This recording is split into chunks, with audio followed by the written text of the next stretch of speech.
ಅಭಿಪ್ರಾಯ ಏನಿರಬಹುದು? ನಿನ್ನ ಮನದ ಅಭಿಪ್ರಾಯವನ್ನು ತಿಳಿಸಬೇಕು. ನಿನ್ನ ಅಭಿಪ್ರಾಯವನ್ನು ನೀವು ತಿಳಿಸಬೇಕು.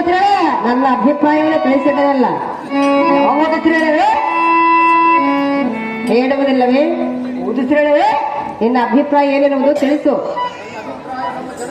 ಓ ಅಮ್ಮಯ್ಯ, ನಮ್ಮ ಜನಕನಾದ ದೇವೇಂದ್ರನ ಸಂತೋಷಪಡಿಸೋದಕ್ಕೆ ಹೋಗೋದು. ಓ ಅಮ್ಮಯ್ಯ, ನಿಶ್ಚಯವಾಗಿ ಪರಪರತರ ಮನವನ್ನು ಪರೀಕ್ಷಿಸಬೇಕೆಂದು ಇಂಥ ಸಂಭಾಷಣೆ ಮಾಡ್ತಾರೆಂದು ಪುರಾಣ ಇತಿಹಾಸಗಳಲ್ಲಿ ಕೇಳಿದ್ದೇನೆ. ಓ ಮಾತೇ, ಅದರಂತೆ ನೀವು ನನ್ನ ಮಾನವನ್ನು ಪರೀಕ್ಷಿಸಬೇಕೆಂದು ಈಗ ಹೇಳ್ತೀರಾ?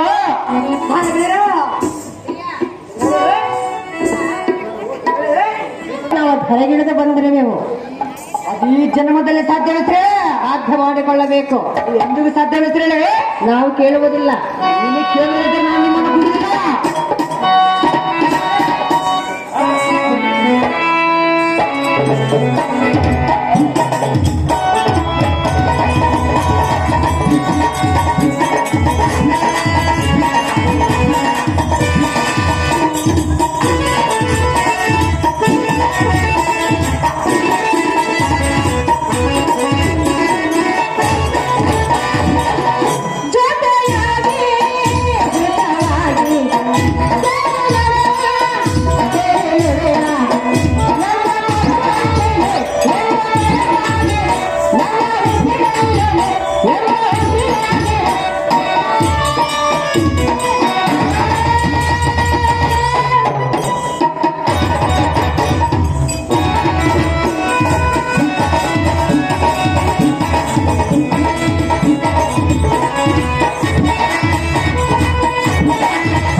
ಪ್ರಿಯ,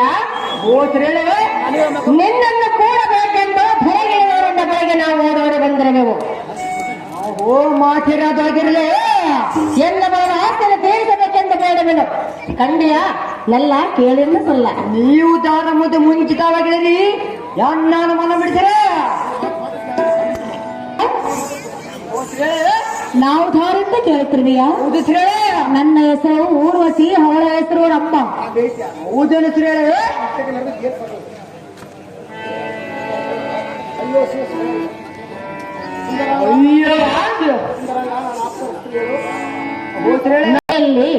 ನರ್ತನೆಯನ್ನು ಮಾಡುವ ನರ್ತಕಿಯರು. ಅಯ್ಯೋ ಶಿವ ಶಿವ, ಅಮ್ಮ ತಾಯಿಗಳಿರ ಎಂತ ಕಠೋರದ ಮಾತನಾಡಿದ್ರಿ ನೀವು. ಎನ್ನೆಗೆ ಚೆನ್ನಿಯರಲ್ಲವೇ ಎಂತ ನೀಚ ಮಾತುಗಳನ್ನಾಡಿ ನನ್ನನ್ನು ಯಾವ ನರಕ ಕುಂಡಲಾಗಬೇಕಂದುಕೊಂಡಿರಿ. ಚೆನ್ನಾಗಿ ತಿಳಿಸ್ರಮ್ಮ. ಆಹಾ, ಏನು ಮಾತನಾಡುತ್ತಿರ್ರಿಯಾ? ಮಾತಾಡಿದ ಮಾತೆ ನನ್ನನ್ನು ತಾಯಿ ಎಂದು ಹೇಳುತ್ತಿರ್ರಿಯ? ಹೌದು ಹೇಳಿ. ನೀನು ನನಗೆ ಮಗನಾಗಬೇಕು. ಹೌದು ಮಾತೆ. ಎಂತ ಮಗನು? ನಮ್ಮ ಜನಕನಾದಿಂದ ಹೆಣ್ಣತಿಯ ಮೇಲೆ ನೀವು ಎಣ್ಣಿಗೆ ಚೆನ್ನಿಯರಾಗಬೇಕು ಮಾತೆ. ನೀನೇನು ನನ್ನ ಹೊಟ್ಟೆಯಲ್ಲಿ ಹುಟ್ಟಿಲ್ಲ, ಅದಕ್ಕೆ ನಿಂತ ಹೆಚ್ಚಿನ ಮಾತೆ.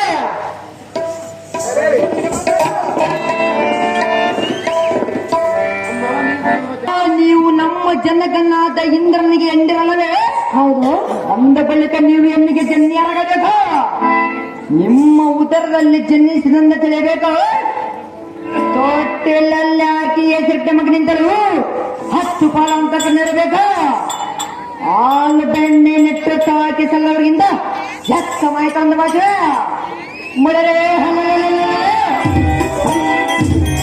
ಮೂರು ಲೋಕದ ಛತ್ರಿ ವೀರನಿಂದ ಮುಚ್ಚಿನ ಕಾಲ ಕಣ್ಣಿ ಮಂತ್ರಿಸಿರುವೆ ಪರನಾರಿಯರ ಅರ್ಜುನ ಎಂದು ಬಿರು ಬಂದ್ರನು ಕಂದಿರಾ ತಾವೇ